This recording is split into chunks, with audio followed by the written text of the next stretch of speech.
Hello, everyone, and welcome to Pro Tour Talk with Steve Dodge. I'm Steve Dodge. Today is April 18th, 2018. It's a beautiful day. Not in Massachusetts, though. Bitterly cold it's getting. We might have snow tomorrow. April. Who cares about springtime? So anyway, thank you all for watching and welcome. Tonight should be a very entertaining show. We are going to try something new tonight where we're going to have, hopefully we'll have 2 or 3 guests, and we will be discussing, we're going to be discussing one particular hole and one particular course. And we're going to go deep into that hole and see if maybe we should tweak it a little bit. We're going to have a couple players. We're going to have one course designer and myself, if this all goes the way we're supposed to go. But before we get there, I want to start the show with some Q&A. We put up a new page on our website, AMA. So if you go to dgpt.com/AMA, that is a place that you can go and literally ask me anything. And that'll be, oh, hey there, Brad. Well, and that will be, those questions will be the things that we talk about as we get going here on the podcast. So the first question from a listener: do you have any ideas to mitigate backups during rounds? Seems like backups really break up the flow of the live broadcasts. Are backups a concern for you? The answer is absolutely. Backups are a very big concern. As a matter of fact, we ask, this is the first year we've done this, but we ask each event to put the lead card 25 minutes after the chase card. So we have a very big buffer between those 2 cards. And what that's done so far this year is allowed the lead card to go through with very few backups. Our average live broadcast time is under 3.5 hours, close to 3 hours and 15 minutes. And last year it was closer to 4 hours. So absolutely, it's a big concern, and it is something we are proactively working on. So thank you for the question. How can you best expand women's coverage? First of all, I'll say I love the way that question is worded. How can we best do it? Not, hey, buddy, you need to do this differently. That's a pretty sticky question right now. I love the fact that the women's side of the game keeps coming up. It is something that we are focusing on during this break between the Jonesboro Open and the San Francisco Open. And we'll see if we're able to develop some new stuff and new ways to highlight the women's game. I'm not actually gonna answer that question directly, except to say it is something we're working on. If you have an idea, please send it to us. We will investigate whether or not any idea is viable. And the goal of this whole thing is to make pro disc golf more viable and more watchable by everybody. So if you have ideas, please send them to me, Stephen@dgpt.com. Question 3. I have a friend who, this is a good one. I have a friend who owns a business. Could he advertise on the Pro Tour broadcast? As a matter of fact, next Tuesday, I believe we have a blog post coming out that talks about exactly this. Yes, there are opportunities to advertise on the Pro Tour. We have our blog and our news post, news feed. People can advertise on that. You could present that whole thing. You could advertise inside each article.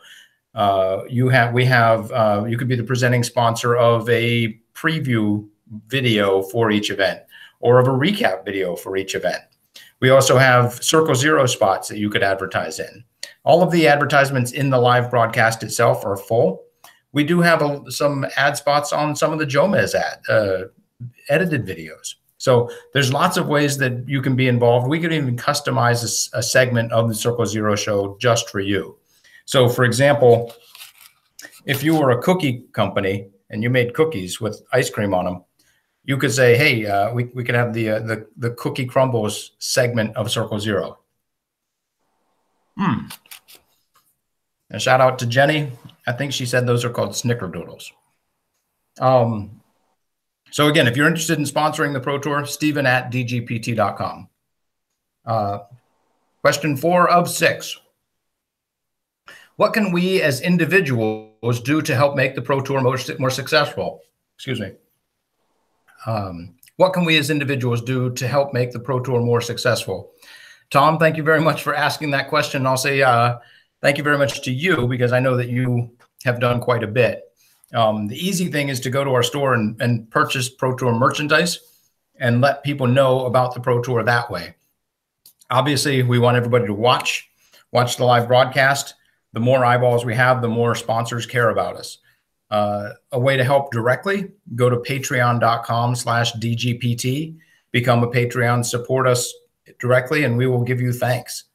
So those are some easy ways, but really watch and tell your friends to watch. You could even host a watch party if you want. I think it's dgpt.com/watch-parties. Question number 5. Why not have post-produced coverage of the top 2 cards instead of live? I would much rather see the second card than 2 videos of the same card.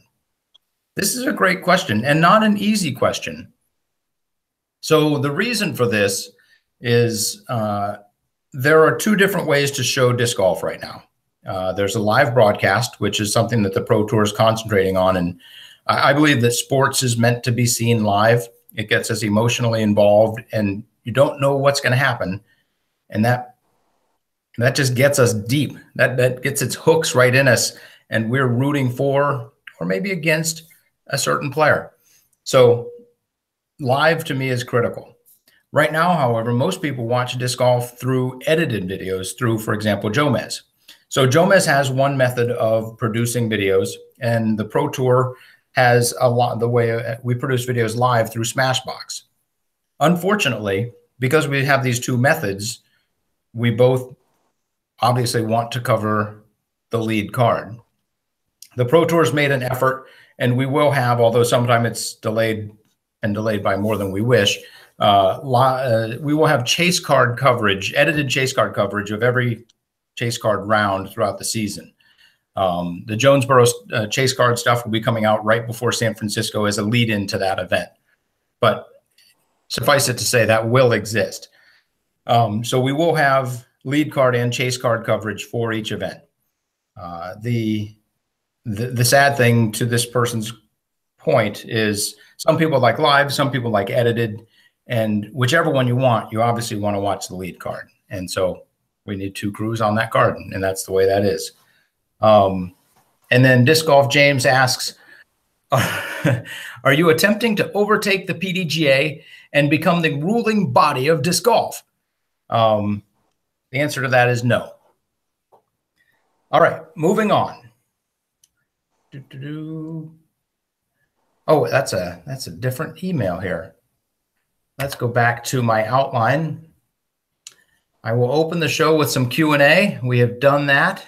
And if you want to ask a question for next week's show, go to dgpt.com/AMA, fill out the form, and I'll be happy to answer that question next week on the show. And with that, I think it's time for me to get to Brad Peets. Brad has been waiting very patiently. Thank you very much, Brad. Let me know if you can hear me. I can hear you just fine. Thanks. That's fantastic, and I think we can all hear you just fine as well. Brad, thank you very much for building Disc Side of Heaven. You did a fantastic job. Can you give us a little bit of history about Disc Side of Heaven? The entire course, it sits on about 80 acres of land, and I've driven by that place a lot the first 2 or 3 years before we'd opened, and I just thought it was a beautiful piece of land, a beautiful piece of property, and I thought it'd be great for disc golf.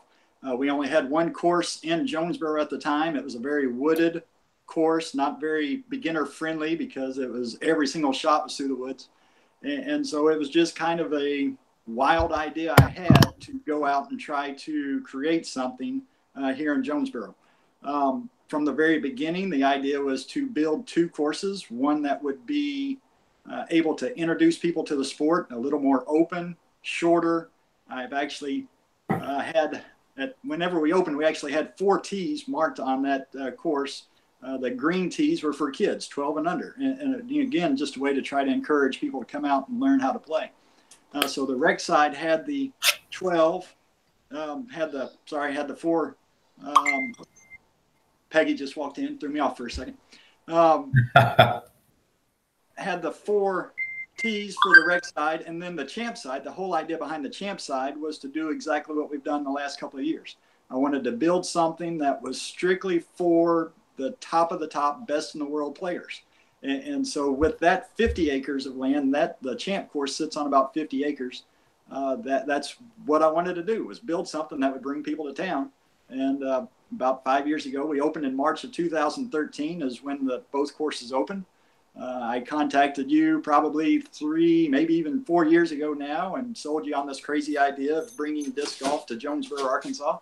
And you took a leap of faith with me. Thank you. And I think last year we really surprised some people.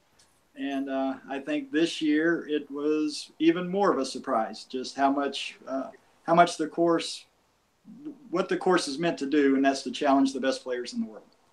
Absolutely. One interesting thing there, well, I'll say I recognized that it was on about 80 acres, which is about the same as Maple Hill.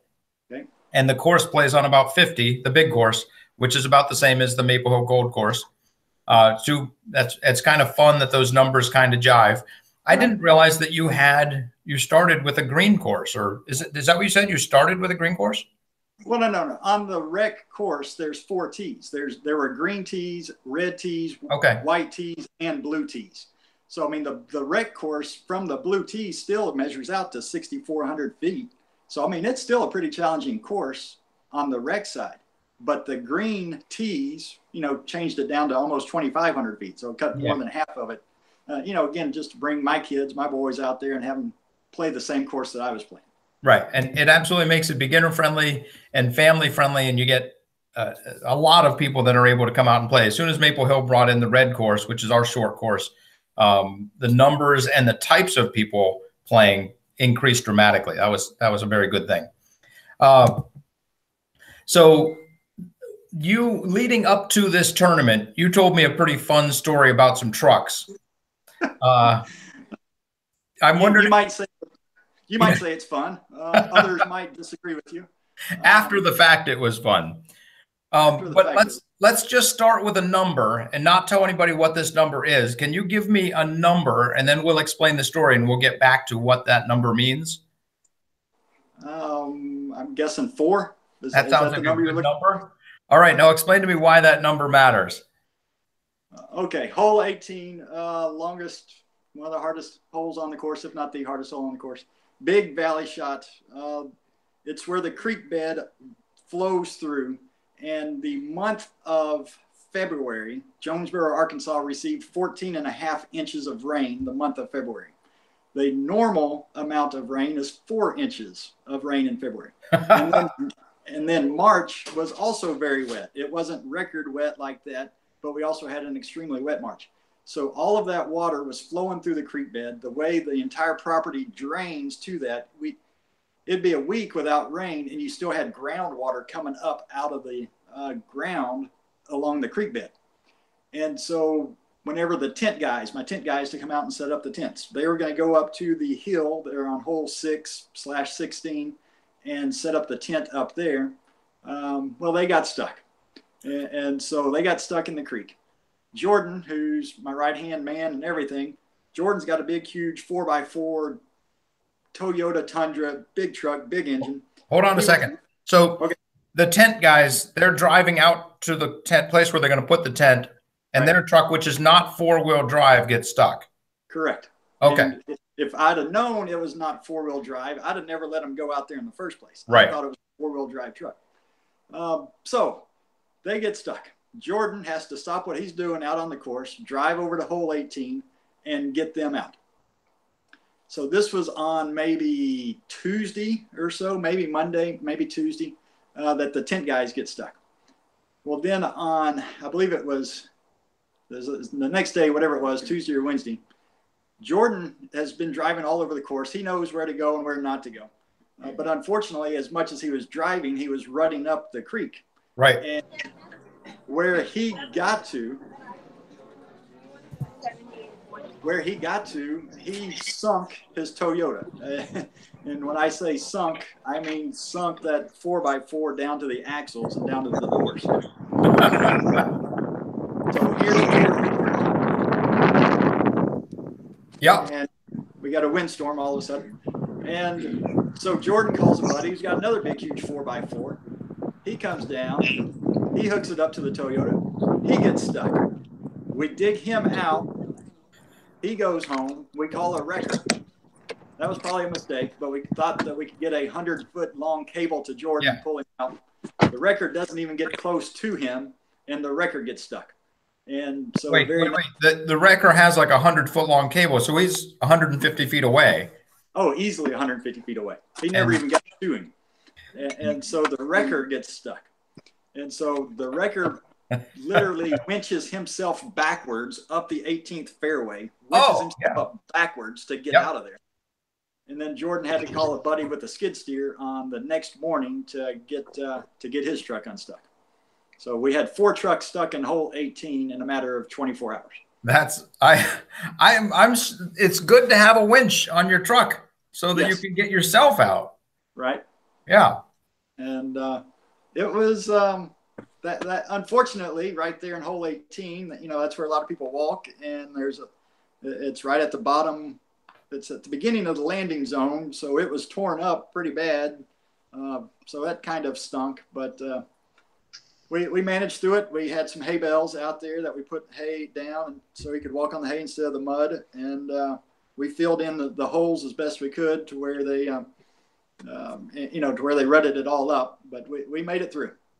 So I think one of the things that the players genuinely appreciate about your tournament is the fact that you are able to think on your feet, and you see a situation and you're able to make the best of that situation and fix it as best as possible. Getting 4 trucks stuck and unstuck before the tournament, and then making it absolutely playable. You told everybody it was ridiculously muddy, and I think you did a great job of setting expectations accurately. But when we got there, it was not ridiculously muddy. It was just muddy. And so did a great job of setting expectations. And then during the tournament, where Scoring Central was, I know that area got super muddy, and you guys brought in wood chips and maybe gravel or sand and made it so it was absolutely not muddy right there in front of Scoring Central, which was, again, a very good proactive way of treating the situation that arose. And I know last year we had similar situations. At every big tournament, something's going to happen.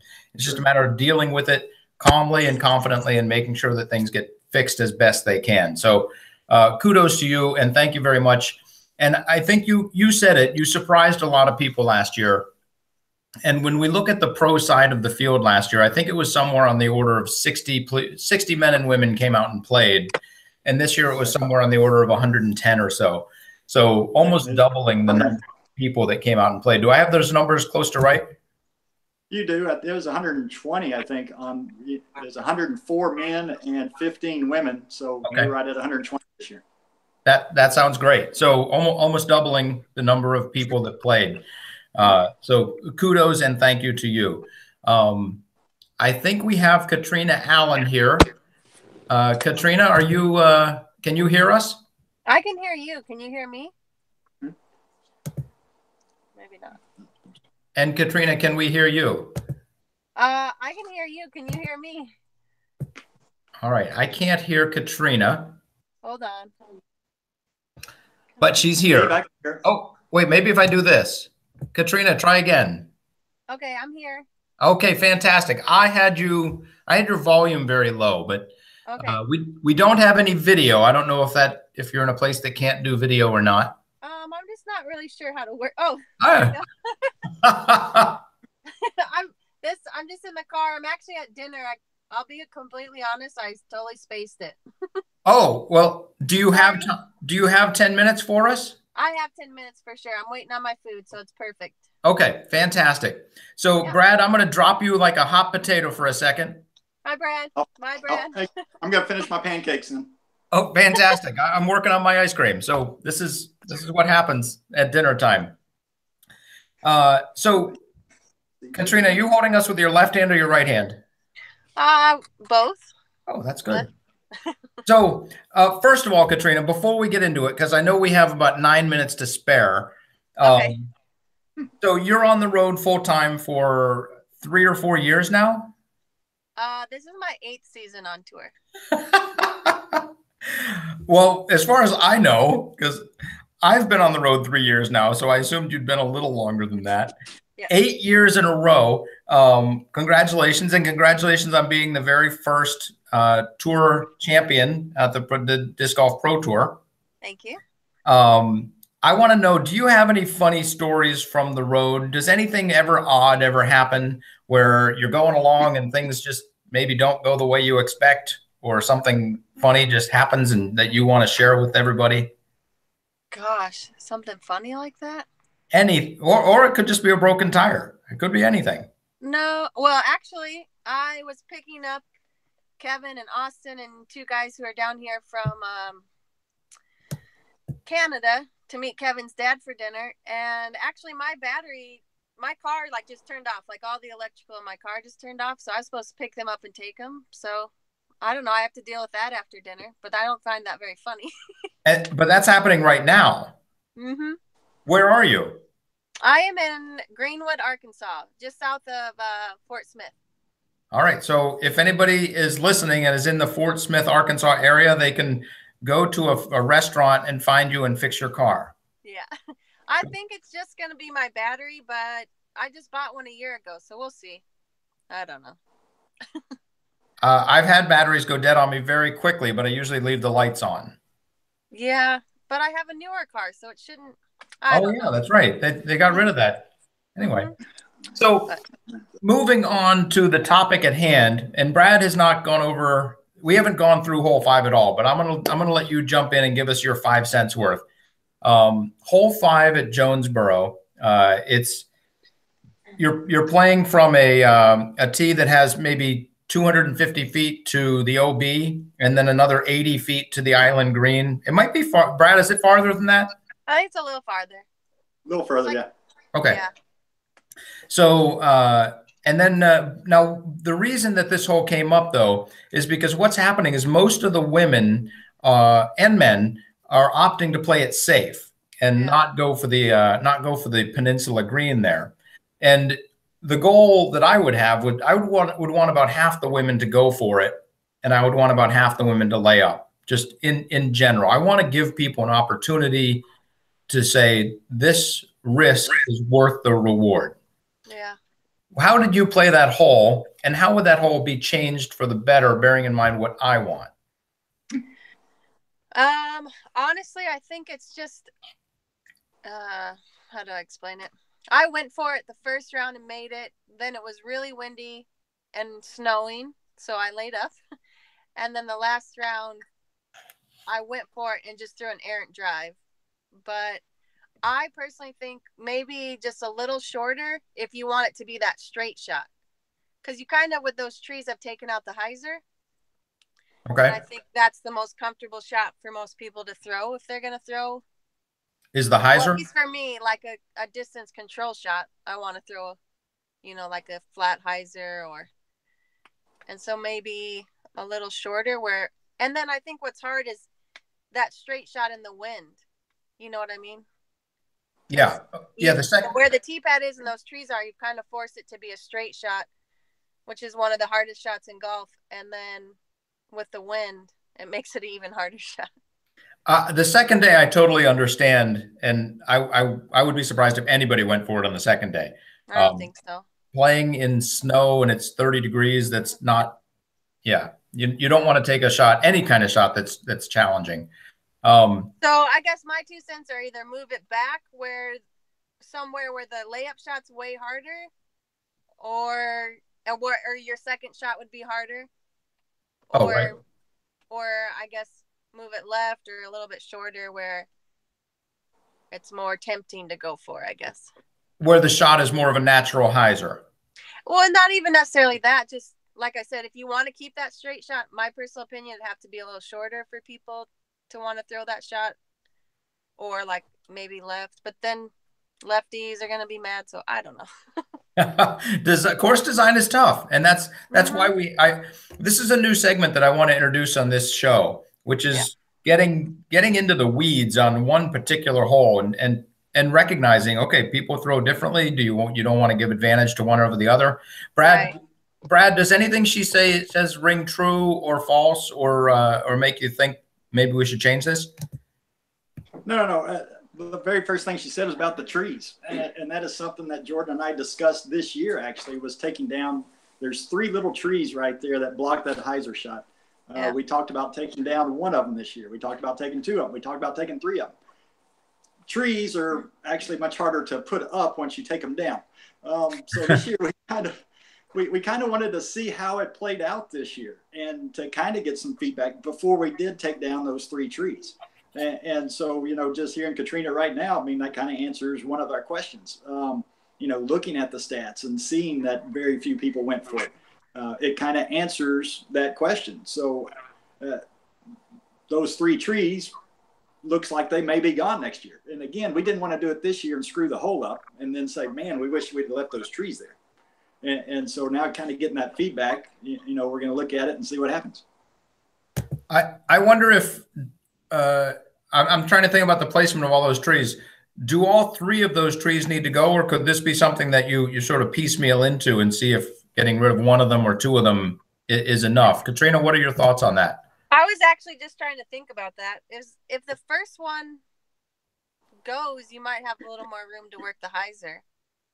Right. But they're very close together. So, I mean, the 3 of them really make one big obstacle. Yeah. And so, yeah, you could take out the one on the far left or the one on the far right and kind of open that up a little bit more. But again, all 3 of them together serve as one big obstacle. So, it's very interesting to hear that you even say that maybe just taking down 1 would give you enough room. Right. Or like I said, I think, you could even do it, because what was it, 350 or something like that? I think so. I don't 350, 360? I don't think it's quite that. I think it's 345. I think is what it was. Okay. Maybe it just played longer because of the wind, I guess. Well, and that was the other thing. In April in Jonesboro, the prevailing wind is a south wind. So it would have given you a tailwind instead of that 20-mile-per-hour headwind. Right. Because that, Saturday we had that north wind right in your face. Friday there was no wind at all, and Sunday there was a little bit. Usually you have a tailwind on that shot, and it's obviously would make your choice a lot different if you had a 15-mile-per-hour tailwind. Yeah. So just so we're all talking the same thing, hole 5 is 345 feet. Okay. And the 3 trees that we're talking about, I thought there was one off to the way right, but I guess I was mistaken. There's 3 trees down sort of by the OB wall, sort of in the fairway. It's right where the OB and the pond comes together. It's where it's literally right next to the drop zone almost. Yeah. So one thing that we've done at Maple Hill, when we don't necessarily want to cut down a tree, but we want to sort of remove part of it, we'd go ahead and just limb the whole right side of one of those trees, and that you still have your main obstacle, but now it's very well defined where that line is, and it gives people a wider lane without removing a tree. That's another option that we do. I think you also have to think, because me and you sat and did this in Utah last year. 345 feet is a lot longer than you think. There's not. I try to be nice, but I'm probably gonna get some heck for this, but whatever. I don't think there's a lot of women that throw that far.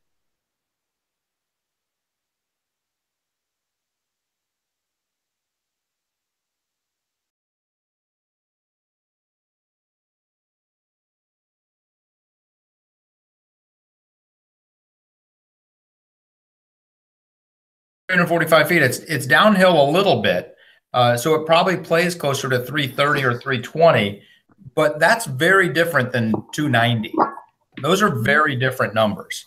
290 is a throw that women can throw and control, and 330 to 350 is a throw that, especially over OB, that women need to give it 90 to 100%. And that makes the control factor that much harder. And looking at the stats on hole 5 at Jonesboro, 7% got inside circle 2 in regulation. And I'm guessing one of those was you, Katrina. And then and 0% got inside circle 1. Yeah. So and that's in round 3. And so if we check round 1, which is the only other time, people with 13% in circle 2 and 0% in circle 1. Yeah. So just very, very small numbers, which is the reason that we're talking about it. Plus, you didn't forget to mention that there's water to the right, which alone makes people, right, pucker. I didn't want to say it. So I'm going to bring one more name into this, one more voice into this, maybe 2 more voices into this conversation. I see Brad Williams has joined us. Hello there, Bradley. How are you, sir? Oh, you unmuted it? I think I'm doing well. How are you doing? Can you hear me? We can hear you, and we also think you're doing well. Awesome. I don't think you're doing well. Okay. So, Bradley, thank you very much for joining us. Are you eating dinner also? Mm-hmm. That's great. Katrina's waiting for dinner. Brad is eating pancakes, and I'm eating ice cream. So I'm not eating. I'm in the car. You're waiting for dinner. Mm-hmm. Is that true, Katrina? Yeah. It's probably on the table, but yeah. Yeah. Okay. So, Katrina, if you would like to run, we can let you run and go eat and finish this conversation up. If you'd like to stay and hang for another 10 to 15 minutes, you can do that. I personally like hot food, so I never want to hold somebody up from food. Okay. Well, and there's 5 other people, so I feel kind of bad. But it's my fault. I forgot. So I will be more prepared next time. I look forward to that. And but to finish, I think my 2 cents are shorter tee, or I like the idea of a longer tee where the second shot is harder. Okay. So those are my 2 cents. That's a total of 4 cents, and I think we'll take it. Okay. Okay. You guys have a good night. Thanks for having me. Thank you, Katrina. Okay. See ya. So, Bradley, thank you very much for joining us tonight. What is it that you are having for dinner? Pizza. All right. So pizza, pancakes, and ice cream. We didn't ask Katrina what she was waiting for. But she had ordered and then ran outside to her car to talk to us, which was kind of funny. Cool. And then her car didn't start, which was another thing. So, yeah. Got to change the oil regularly. Car talk with Bradley Williams. I don't know if you know, one of the Car Talk guys died. And I love that show on NPR. It's a fantastic show, but they might be needing another brother if you're free. Yeah. Yeah, sure. Okay. Check your oil. Don't drive like my brother. So Bradley, though, what we are talking about, as I suspect you're aware, is hole 5 at Jonesboro. Mm-hmm. And thank you very much for coming out to the Jonesboro course. And you played in Waco, is that correct? Yep. Okay. And I don't know about Memorial. I didn't check your stats. Mm-hmm. No. Okay. Well, it's nice to have you back on the tour. I know you took a brief hiatus last year, and you're back this year, and I'm very glad for that. What are your expectations? What are you looking to do this season? Finishing the top 10 at all the big events is what I'm really shooting for. I would love to just get on a consistent streak. Get your name back in lights as often as possible. Build a brand, get some followers, let people know what kind of game, how I play, and just get a fan following, really, and then market to those people. Nice. So one thing that I do very well is inadvertently disparage people. So I asked Katrina how long she'd been playing on tour, 3 or 4 years, and she said 8 years. Mm-hmm. I asked Jen Allen once how far she can throw a disc, and she said 569 feet. And I said 325. What's that? Matt, you said 325, didn't you? No, not me. Not me. With a tailwind. Yeah. So I asked her, and she said 569 feet, and I said that's a very specific number, and she said, "Well, yeah, I have the world record." So I didn't know that at the time. So I'm going to do the same to you now. I'm going to say, yeah. In my opinion, you're not one of the longest throwers on tour. Is that true or is that false? That is so true. Okay, so I'm 1 for 3. Right. There you go. Join baseball. Mm-hmm. So how far can you throw a disc? 400, 450, 500? Like 295 if I get like a good flight. That's the full S. That's the you're giving it everything. If the nose is down. Yeah. Nose down S over a cliff. Mm-hmm. So you can throw a max of 295. So when we approach hole 5 at Jonesboro, which is for the men almost 500 feet to reach the pin, to just clear the OB there is probably 440 or so. Brad, does that make sense? Brad, it's about 50 feet away, Brad? Sorry? A little closer.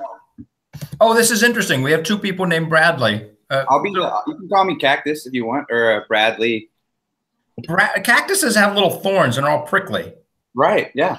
Yeah. You knew that? Yeah, I knew that. Okay. So I'm going to call you Bradley, and I'm going to call Brad Pete's Brad. Right. Or Pete's, either one. I'll go with Brad. Can you call me Willie? I could call you Willie. All right. After Willie Nelson? Yeah, sure. Is he your favorite boxcar? Sure. Yeah. Why do you want to be called Willie? I don't know. It sounds fun. Does sound fun. Yeah, Willie.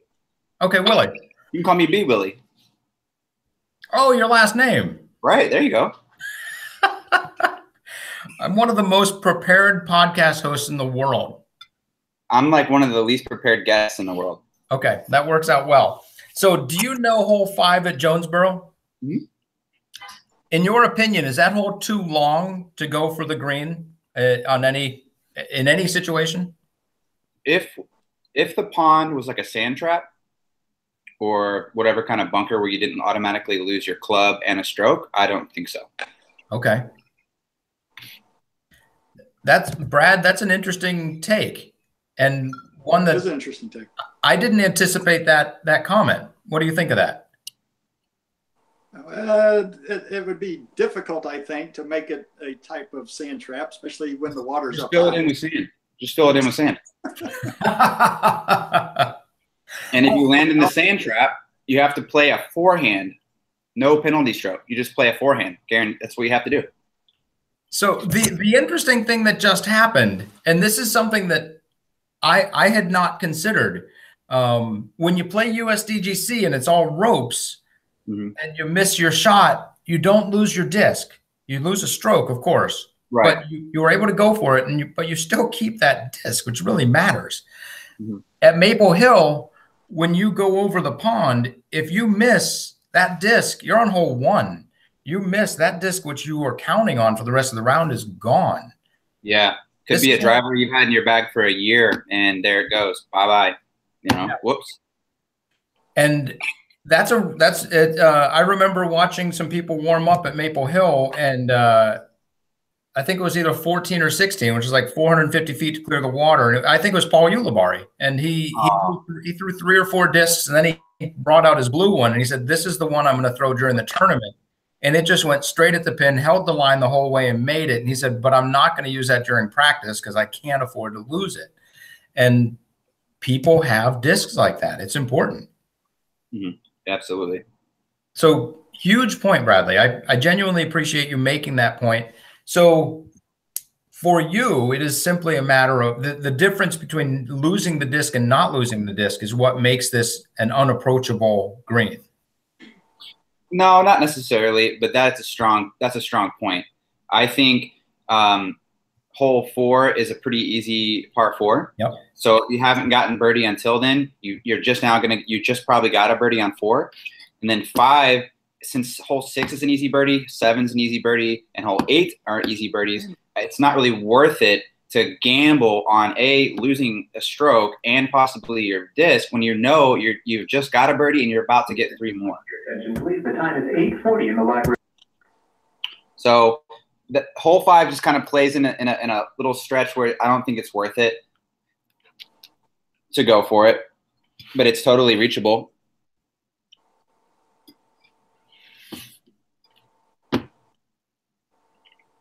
Steve, did you mute yourself on purpose? Oh, okay. Okay.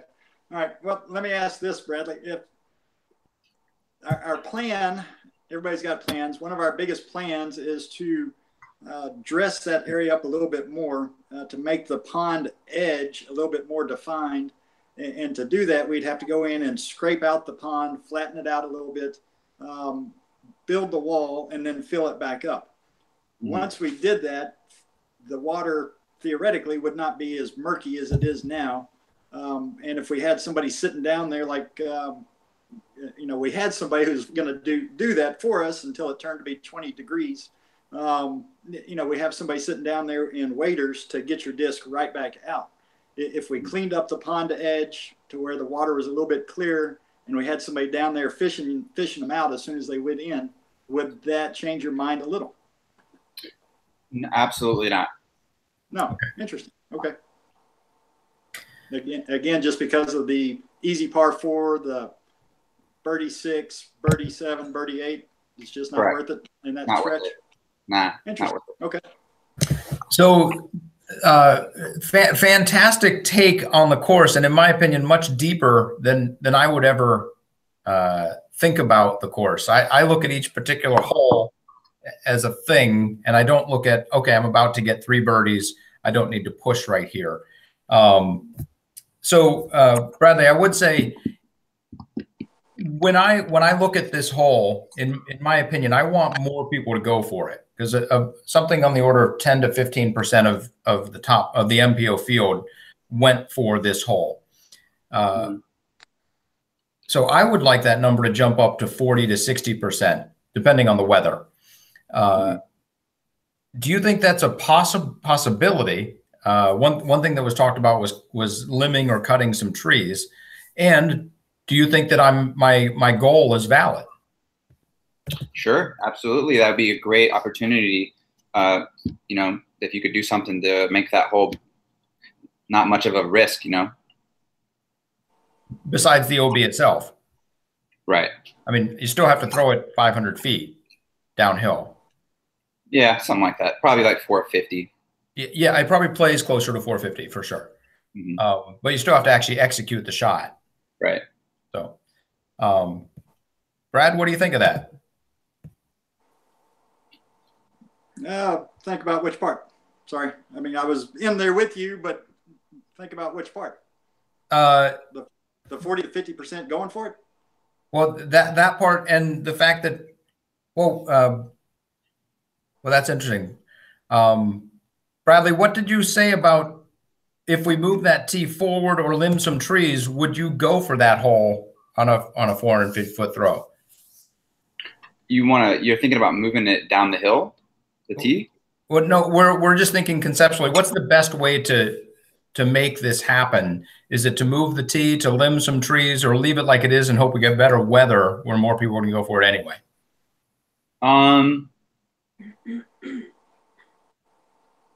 That little sapling that's growing down at the bottom. Yep. It's not really an issue until it grows.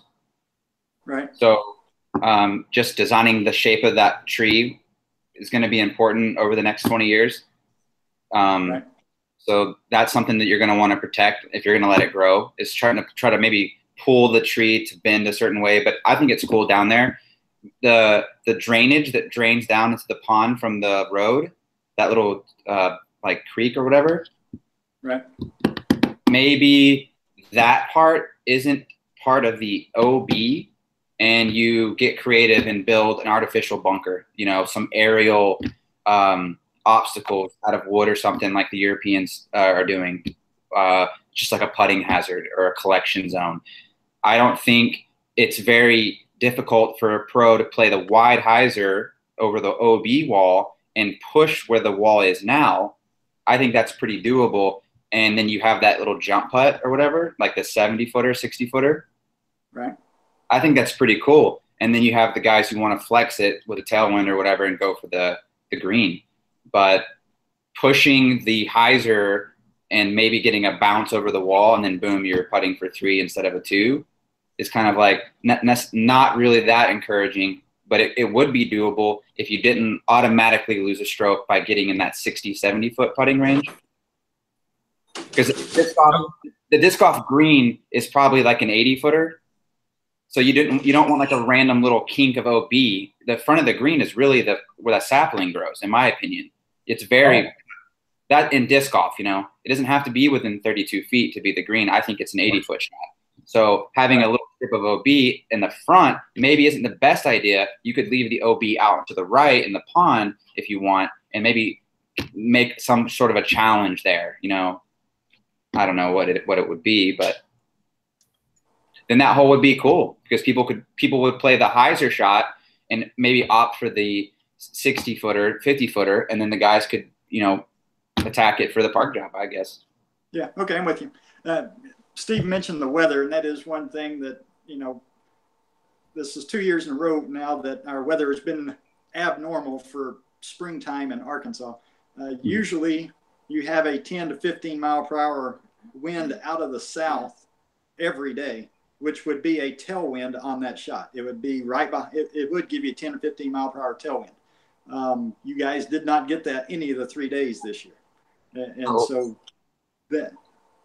Hole 6, we had a right to left, didn't we? The first round? No. The first day was dead calm. You didn't have anything on. Yeah. I thought Saturday. Saturday was out of the north. It was left to right on hole 6. Mm-hmm.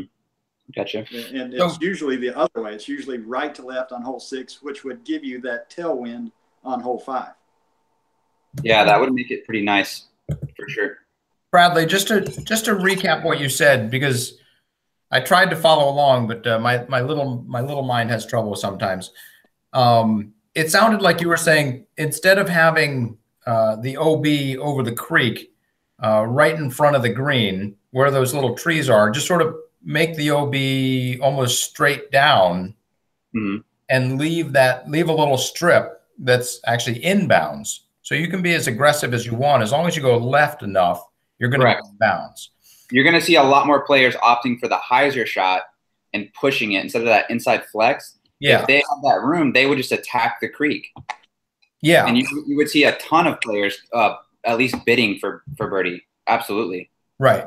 And then it sounded like you also wanted to, you also proposed potentially adding some sort of a bunker in disc golf, which in my mind is shrubbery. Yeah. Shrubbery. Trees. Wacky, wavy, inflatable clown men. Yeah. Okay. So anything. Really. Yeah. Anything. I have 3 of those in storage. Anything but like immediately taking a stroke away from my score and or my club. Anything you want to do. You want to put a playscape there? Let's try it. I don't like the idea of playing courses and going, oh man, I went for the shot. They took a stroke from me, you know, or my club. I want the idea of, can we create a bunker? Can we create a challenge? The players in the challenge, can he get out of the challenge? He could still get up and down. Like, I think we need to be thinking about that to move forward and not just these ropes of like, well, he's out of bounds, you know? He lost his stroke. I know for a fact that Brad agrees with you on the concept of, hey, there's a rope there. Hey, you're out of bounds. You just lost a stroke. To take this conversation, we got to start putting a bow on it because I got about 5 minutes. But when I look at hole 5 at Maple Hill, and Bradley, I think you know that hole. I hope you know that hole pretty well. It's the one that goes left to right over the water. It's 280 feet. Greg Barsby aced it last year. So that hole, in my opinion, is if you don't execute the shot, I'm going to take a stroke and I'm going to take your club. And in my opinion, I think that's okay because it's absolutely a reachable hole. Am I correct in my thinking? It's 300 feet or less, isn't it? Yeah, it's 280. Yeah. So in that case, it's okay. Absolutely. Because you as a top pro in our game, you have to be able to make that shot. Absolutely. Now, however, a 500-foot shot throwing either a ridiculously big hyzer or a very well carved out S low straight shot, that's asking a lot more of somebody and saying, so that's, I just want to make sure there's a difference here. You're not saying I hate OB. You're saying at times I hate OB. Right. What I'm saying is that hole is primed up. Like if I was in an imaginary piece of land and you gave me that hole and I didn't have the pond there and I could create a sand trap on the right and a bunker short, that's what I would do. And a bunker meaning I didn't lose a stroke, but you know, it's an obstacle that I have to get through. Just like if you're in a sand trap in golf, the rules have changed. You can't ground your club and you know, you're going to play a sand wedge. It's a whole new little gimmick, but it's not taking a stroke away. And that's the kind of pro par 3 that you have the ability to make with hole 5, I think. But as it is now, it's just not worth it with all the extra birdies to squeeze out one extra birdie. You know, I don't think, unless the wind was extremely favorable. Brad, not the opinion that I expected, and I love it. What do you think? Very interesting. Yeah, it's very interesting. And you know, the bunker idea is something that we've toyed around with a little bit as well. In fact, if you remember last year, there wasn't a single round hay bale on the course. This year, there were a few round hay bales on the course. Next year, there might be a few more round hay bales on the course. Awesome. You know, that is something that is part of the course that could be used, like Bradley is saying, as a type of bunker that's kind of in the way. Yeah.